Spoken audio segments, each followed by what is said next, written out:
दोस्तों, आज मैं आपसे बात करूंगा कोरोना बीमारी के बारे में। कोरोना का ट्रीटमेंट हम कैसे कर सकते हैं घर पे रहते हुए। अगर आपको कोरोना हो जाता है तो आपको क्या सावधानियां बरतनी हैं और कैसे इसका घर पर ही स्वतः ट्रीटमेंट करके आप पूर्णतः स्वस्थ हो सकते हैं। दोस्तों, मेरा कई सारे एक्सपर्टों से कंसल्ट के बाद में व कई सारे ऐसे एक्सपर्ट जो कि इस बीमारी को पूर्णतः ठीक कर चुके हैं, उनका परामर्श लेने के बाद में मैं आपको कुछ ऐसी मेडिसिन के बारे में, सिलेक्टेड मेडिसिन के बारे में आपको बताऊंगा कि जिन्हें आप घर पर लेंगे तो आप पूर्णतया स्वस्थ हो जाएंगे।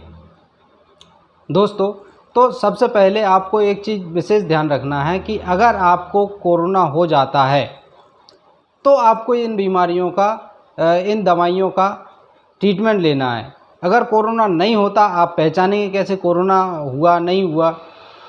तो आपके लिए एक सबसे सुविधाजनक एक तरीका बताता हूं कि जब भी आपका ऑक्सीजन सैचुरेशन क्षमता 90 या 92 से कम आने लगे तो आपको सतर्क होने की आवश्यकता है। उस समय आप भाप ले सकते हैं, स्टीम ले सकते हैं। इससे आपके फेफड़ों में जो जमा हुआ कफ है व इन्फेक्शन है वो ख़त्म हो जाएगा। दूसरा, आपको ये पता कैसे चलेगा कि आपकी पल्स वो ऑक्सीजन 92 या 90 से कम आ रही है? तो इसके लिए आपको ज़रूरत पड़ेगी एक पल्स ऑक्सीमीटर की। अब ये पल्स ऑक्सीमीटर कहाँ से आएगा? ये पल्स ऑक्सीमीटर आपको अमेज़ॉन या मार्केट में कहीं से भी आप इजीली ख़रीद सकते हैं। 2 से 3 हज़ार रुपये तक के बीच में आ जाएगा और हर एक व्यक्ति के पास इसका होना बहुत आवश्यक है। जिसके घर में भी अगर पेशेंट हैं तो उसका घर में उसको पल्स ऑक्सीमीटर की ज़रूरत पड़ती ही है, तो उसे एक ख़रीद के रख लेना चाहिए। 2-3 टूल बताऊंगा मैं, ऐसे वो इंस्ट्रूमेंट बताऊंगा जो हर एक व्यक्ति के घर में होना चाहिए। Number 1, thermometer. जनरली किसी भी मरकरी वाला ले सकते हैं या आप इलेक्ट्रॉनिक ले सकते हैं या आप इंफ्रारेड वाला, जैसा भी आप अफोर्ड कर सकें। तो एक थर्मामीटर आप अपने पास रखिए। दूसरा, आपको पल्स ऑक्सीमीटर इसके लिए रखना है। और तीसरा, स्टीम के लिए आपको या तो नेबुलाइजेशन मशीन या फिर आप प्रेशर कुकर का भी इस्तेमाल कर सकते हैं जिसमें आपकी भाप बन सके। तो पहले तो मैं आपको पल्स ऑक्सीमीटर का इस्तेमाल करना सिखा देता हूं। दोस्तों, इसको इस्तेमाल कैसे करते हैं? जैसे कि ये पल्स ऑक्सीमीटर है, तो इसको आपको सबसे पहले उस उंगली में लगाना है जिस उंगली में आपकी नेल पॉलिश ना लगी हो या नेल पॉलिश के अलावा आपके नाखून इन्फेक्टेड ना हो। एकदम स्वस्थ नाखून होना चाहिए। तो सबसे पहले आपको देखना दोनों हाथों में से किस हाथ की उंगली में आपके नाखून इन्फेक्टेड नहीं है। अगर नहीं है तो आपको मिडिल फिंगर की जो रीडिंग है वो सबसे बेस्ट आती है, इसलिए आपको हमेशा पल्स ऑक्सीमीटर मिडिल फिंगर में ही लगाना है। और इसकी जो रेड लाइट होती है, जलती है, वो उसको ऊपर की साइड होना चाहिए, क्योंकि उस लाइट का जो इस प्लेस है वो आपके नाखून पे होना चाहिए, पड़ना चाहिए। तो इसको आप इस तरह से लगाएंगे। जैसे कि इसको पहले मैं चालू कर देता हूँ, फिर आप देखेंगे कि इसमें एक लाइट जल रही है। इस लाइट को आपको इसमें लगाना है, यानी कि ये मिडिल फिंगर में मैंने इसको लगाई है। और अब देखिए ये रीडिंग इसकी चालू हो गई है। अब इस रीडिंग को आप तुरंत ना ऑब्ज़र्व करें।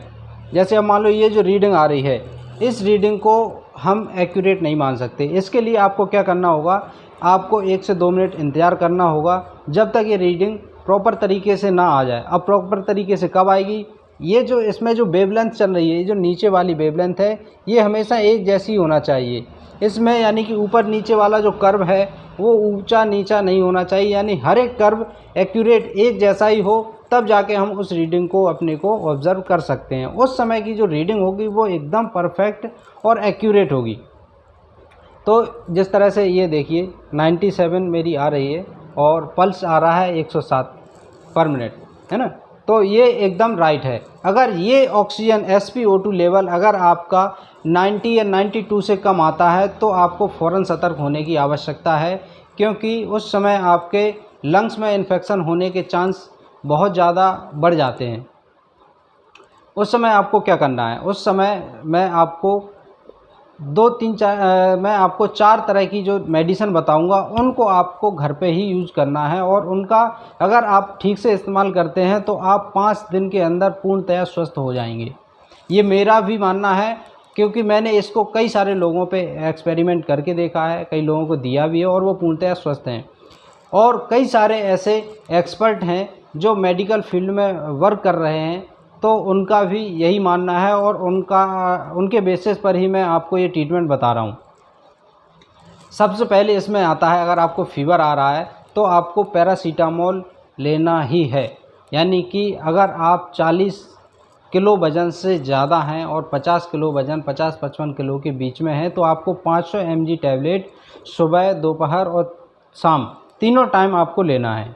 उसके बाद में आता है आइवरमेक्टिन 12 mg। तो आइवरमेक्टिन आपको 12 mg दिन में एक बार लेना है। उसके बाद में आता है आपका डॉक्सीसाइक्लिन टैबलेट।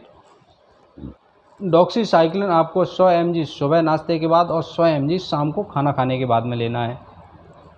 इसके बाद में आपको लेना है मेथाइलप्रेडनिसोलोन, यानी कि इसका कई तरह के ब्रांड आते हैं, जैसे वाइसोलोन और भी तरह के आते हैं। तो आप जो भी मिले मेथाइलप्रेडनिसोलोन में, तो 20 mg आपको पर डे लेना है। आप कैसे भी डिवाइडेड डोज के अनुसार ले सकते हैं, 20 mg 10 mg सुबह, 10 mg शाम को, या 20 mg एक ही टाइम ले सकते हैं, जिस तरह से आप इसको ले सकें या आपको मेडिकल स्टोर पे अवेलेबल हो सके।